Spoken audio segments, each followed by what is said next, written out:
1. Yang pertama ada Said Gufroni dan Ruwenda. Yang kedua ada Friska Aulia Syahnas. Yang ketiga ada Khairunisa Eka Nur Hidayah. Yang keempat ada Adinda Putri Gus Wahyu Ningsi. Yang kelima ada Alfarisi Nur. Yang keenam saya sendiri Tiara Hamka. Kemudian yang ketujuh ada Devita Dwi Putri dan yang kedelapan ada Nurlika. Di sini kami akan membahas ada 7 topik tentang konsep ekonomi Islam. Yang pertama ada definisi dari ekonomi Islam sendiri. Yang kedua ada prinsip-prinsip dari ekonomi Islam. Yang ketiga ada sistem ekonomi Islam.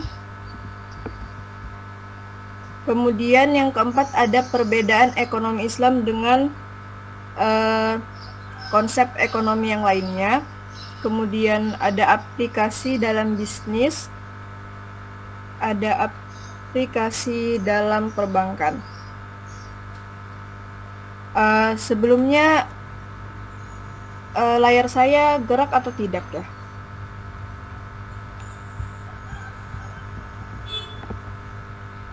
Baru terlihat judulnya, tidak ada pergerakan. Oh, sebentar ya Pak.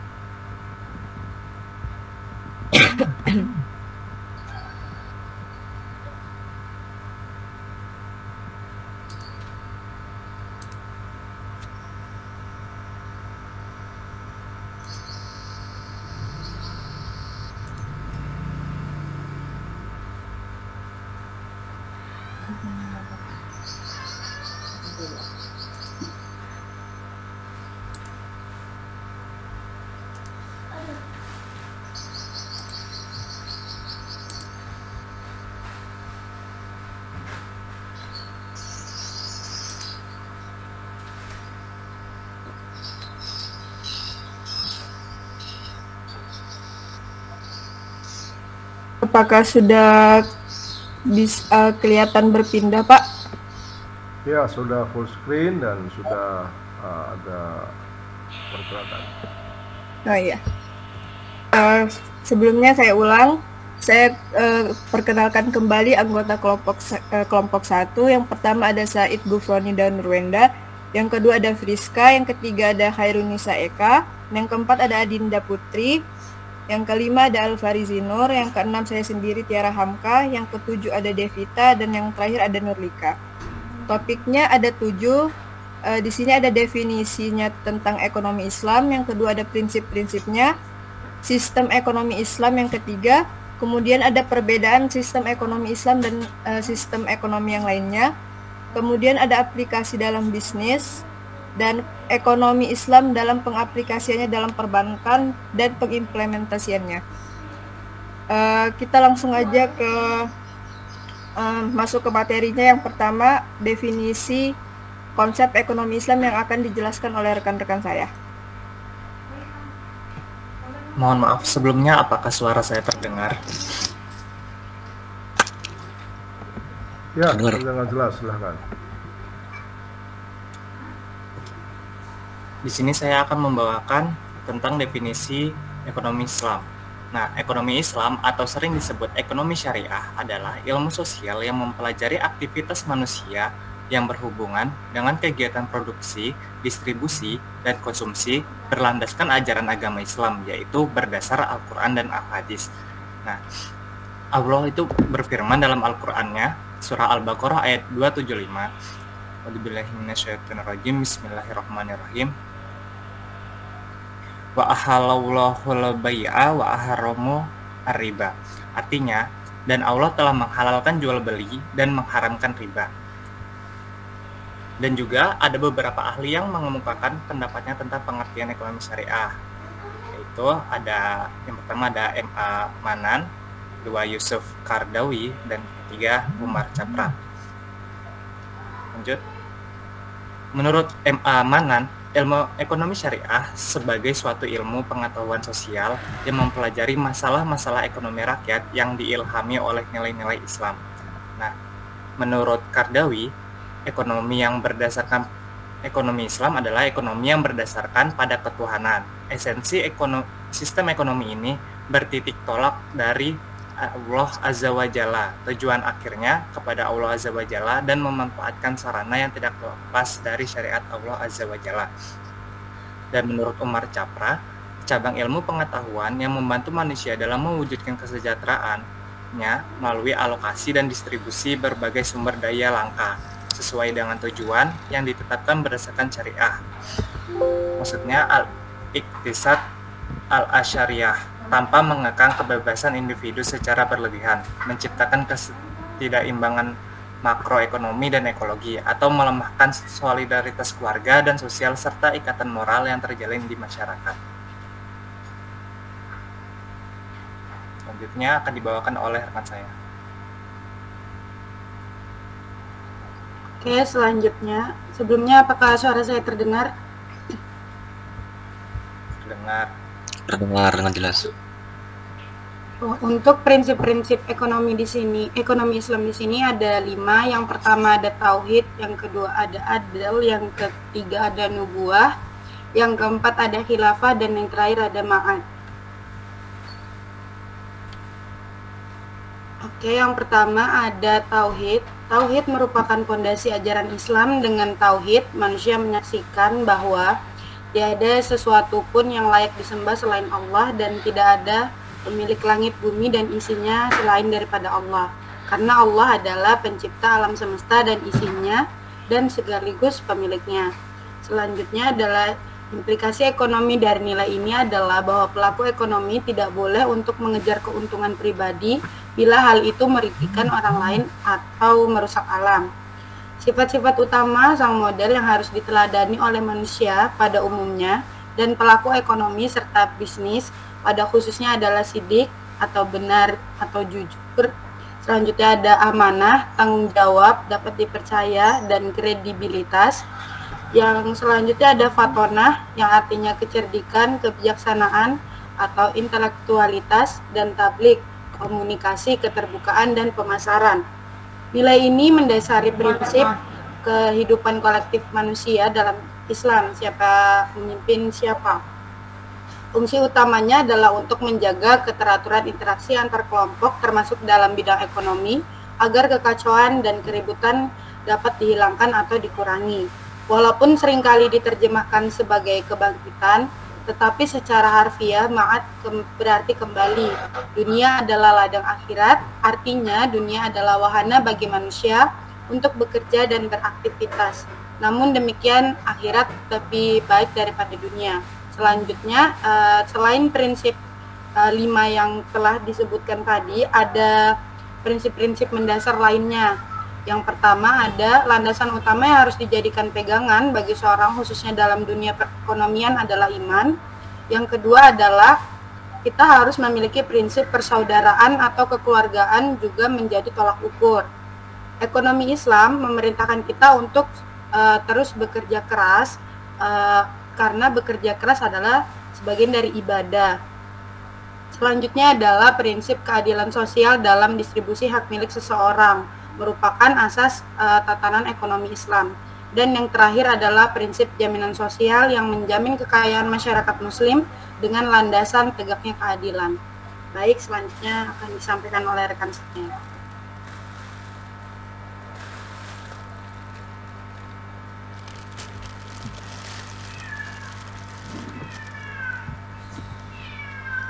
Baik, untuk materi selanjutnya itu sistem ekonomi Islam.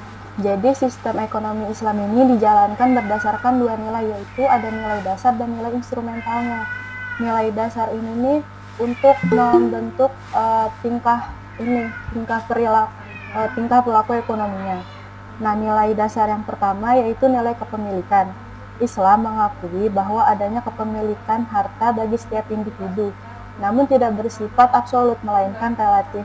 Kenapa relatif? Karena pada hakikatnya seluruh harta yang kita miliki ini nih bukan benar-benar milik kita, melainkan titipan dari Allah yang harus kita jaga, pelihara, dan digunakan dengan sebaik mungkin. Kemudian yang kedua adalah nilai dasar kebebasan. Harta yang dimiliki oleh seseorang bebas digunakannya untuk apa saja, yang penting masih sesuai dengan syariat Islam dan tidak digunakan untuk hal-hal yang buruk. Kemudian yang ketiga, nilai dasar keadilan. Nah, nilai dasar keadilan ini membahas kalau pembagian harta itu tuh harus adil, tidak dikurangi ataupun dilebihkan. Dalam hal ini secara umum itu tuh setiap warga itu tuh harus bisa memenuhi kebutuhan pokoknya, maka dapat dikatakan bahwa harta tersebut tuh sudah adil. Kemudian nilai dasar keseimbangan. Nilai dasar keseimbangan ini diperhatikan dengan penting oleh Islam. Keseimbangannya ini bukan cuma tentang perorangan, tapi juga tentang keseimbangan dunia akhirat, keseimbangan jasmani rohani, produksi konsumsi, serta sirkulasi kekayaan, yang dimana kekayaan itu tuh sebaiknya itu tidak berputar di orang yang itu aja, tapi juga disalurkan ke warga-warga lainnya. Kemudian yang kelima, nilai persaudaraan dan kebersamaan. Islam melarang adanya praktik kezaliman, ketidakadilan, serta eksploitasi terhadap kekayaan. Karena kalau ada kezaliman kayak makan harta warisan dengan serakah gitu kan nanti bisa terjadi perpecahan gitu. Kemudian selanjutnya ada nilai instrumentalnya. Yang pertama itu ada zakat. Zakat itu tuh yang kayak kita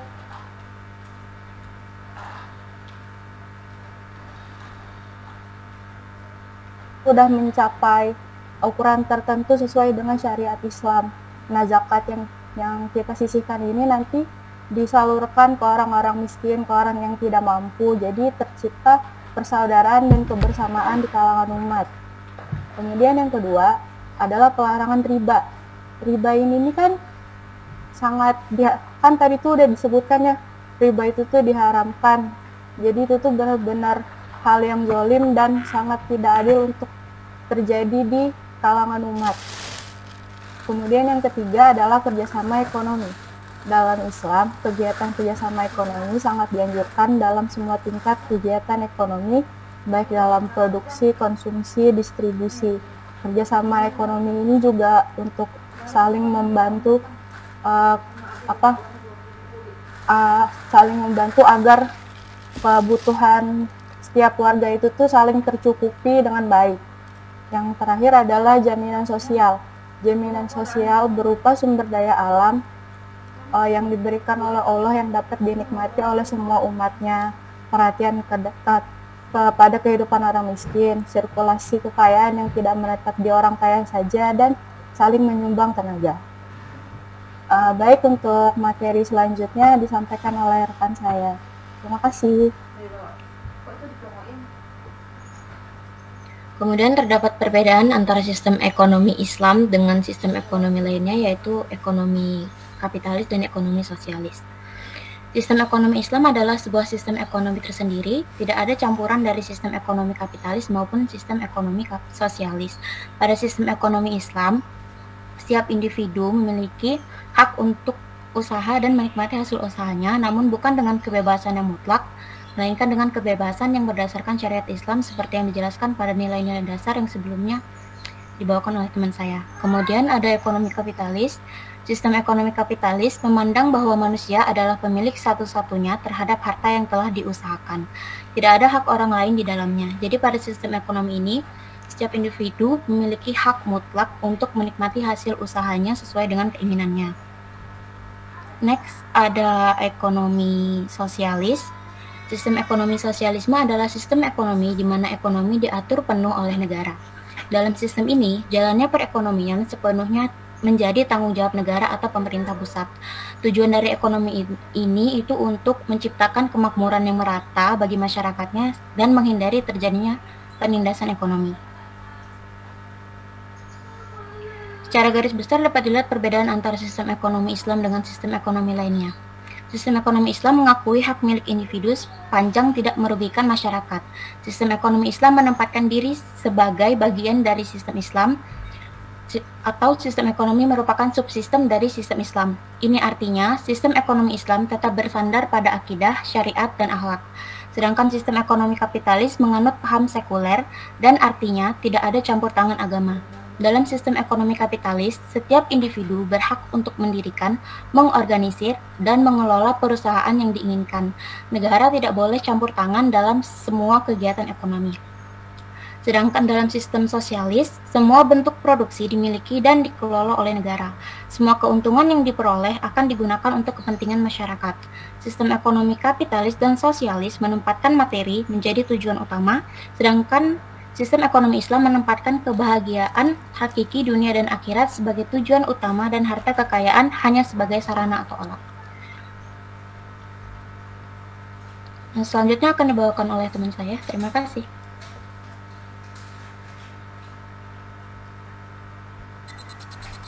Berikutnya ada aplikasi dalam bisnis. Sebelum itu ada beberapa prinsip syariah bagi seorang mukmin dalam bertransaksi dan berbisnis barang-barang yang halal.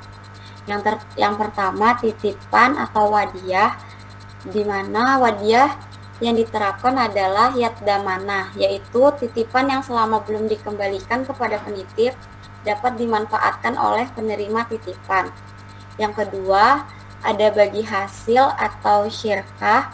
Itu ada dua, mudrabah, di mana kerjasama dua orang atau lebih, pemilik modal memberikan sejumlah modalnya kepada pengelola dengan pembagian keuntungan.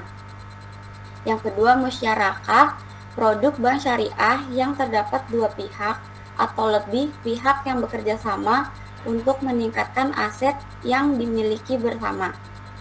Berikutnya ada sewa atau ijarah. Ijarah adalah kesepakatan pemindahan hak guna atas barang atau jasa melalui sewa tanpa diikuti pemindahan kepemilikan atas barang yang disewa.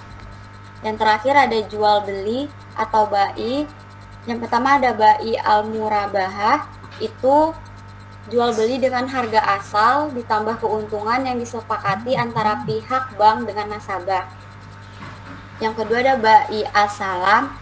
Jual beli ini nasabah sebagai pembeli dan pemesan memberikan uangnya di tempat akad sesuai dengan harga barang yang dipesan. Yang ketiga ada bai al-istisna, itu bagian dari bai as-salam, namun bai al-istisna biasa digunakan dalam bidang manufaktur. Seluruh keuntungannya mengikuti bai as-salam, namun pembayaran dapat dilakukan beberapa kali pembayaran. Selanjutnya ada aplikasinya, pengembangan produk halal. Banyak perusahaan makanan dan minuman pengembangan produk halal untuk menarik konsumen muslim. Ini dapat mencakup produk seperti makanan ringan, minuman, dan produk daging yang diolah dengan cara sesuai dengan prinsip-prinsip syariah. Yang kedua, pembiayaan syariah. Contohnya, bank dan lembaga keuangan syariah menawarkan pembiayaan syariah kepada pembiayaan kendaraan, pembiayaan rumah, dan pinjaman untuk usaha kecil dan menengah. Pembiayaan ini didasarkan pada prinsip bagian risiko dan keuntungan antara pihak yang terlibat. Berikutnya, investasi syariah. Investasi syariah melibatkan investasi pada saham atau produk lain yang sesuai dengan prinsip-prinsip syariah. Hal ini meliputi investasi pada sektor keuangan syariah seperti obligasi syariah atau investasi pada perusahaan-perusahaan yang dianggap halal. Berikutnya, perusahaan sosial. Beberapa perusahaan menciptakan bisnis sosial yang didasarkan pada prinsip-prinsip syariah, seperti membantu masyarakat miskin dengan memberikan pekerjaan dan memasok bahan makanan yang halal. Berikutnya, perdagangan berbasis syariah.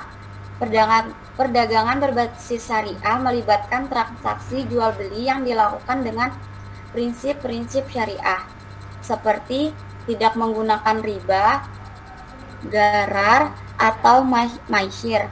Ini mencakup transaksi seperti perdagangan mata uang asing, investasi pada saham, atau perdagangan komoditas. Berikutnya ada program wakaf. Program wakaf dapat digunakan sebagai sumber pembiayaan untuk bisnis seperti pendirian klinik atau sekolah, atau pembangunan infrastruktur sosial yang dapat memberikan manfaat bagi masyarakat. Dengan menerapkan prinsip-prinsip ekonomi Islam dalam bisnis, kita dapat menciptakan lingkungan bisnis yang adil, berkelanjutan, dan membawa manfaat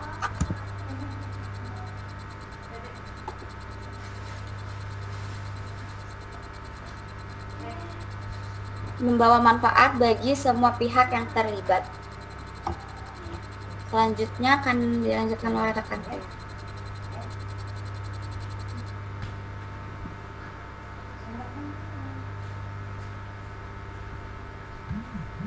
Oke, selanjutnya adalah aplikasi dalam perbankan. Jadi ada beberapa bentuk aplikasi yang digunakan dalam sistem keuangan syariah pada perbankan. Yang pertama yaitu prinsip titipan atau simpanan atau al-wadiah. Yang kedua prinsip bagi hasil atau profit sharing. Jadi di prinsip bagi hasil terbagi jadi 3. Yang pertama al-mudarabah, yaitu secara teknis al-mudarabah adalah akad kerjasama usaha antara dua pihak. Kemudian al-musyarakah, dalam sistem ini terjadi kerjasama antara dua pihak atau lebih untuk suatu usaha tertentu. Yang ketiga al-murabahah, akad jual beli suatu barang pada harga asal keuntungan yang nilai sepakati kedua belah pihak. Kemudian perbedaan pada bank syariah. Perbedaan pertama pada bank syariah yaitu semua transaksi harus berdasarkan akad yang dibenarkan oleh syariah. Yang kedua, perbedaan terdapat pada imbalan yang diberikan. Bank konvensional menggunakan konsep biaya untuk menghitung keuntungan. Artinya, bunga yang dijanjikan di muka kepada nasabah penabung merupakan ongkos atau biaya yang harus dibayar oleh bank. Yang ketiga adalah sasaran kredit atau pembiayaan. Para penabung di bank konvensional tidak sadar uang yang ditabung dipinjamkan untuk berbagai bisnis tanpa memandang halal haram bisnis tersebut. Sedangkan di bank syariah, penyaluran dan simpanan dari masyarakat dibatasi oleh prinsip dasar, yaitu prinsip syariah. Selanjutnya akan dilanjutkan oleh rekan saya.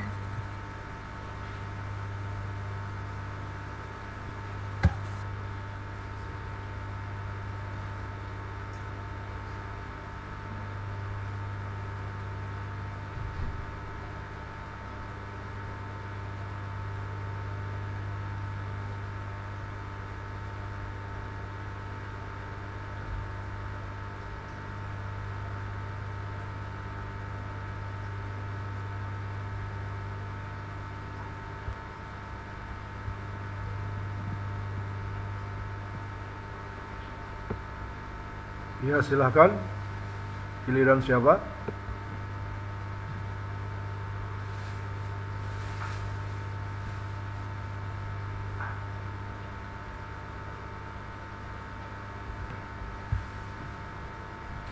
Dan membuka kesempatan seluas-luasnya bagi berlangsungnya sebab-sebab kepemilikan atau asbabul al-tamaluk dalam kepemilikan individu atau al-milikiyah al-fardiyah. Yang kedua, memberikan kesempatan seluas-luasnya bagi berlangsungnya pengembangan kepemilikan atau tanmiyatu al-milikiyah melalui kegiatan investasi. Yang ketiga, larangan menimbun harta benda walaupun telah dikeluarkan zakatnya. Harta yang ditimbun tidak akan berfungsi ekonomi. Pada gilirannya akan menghambat distribusi karena tidak terjadi perputaran harta.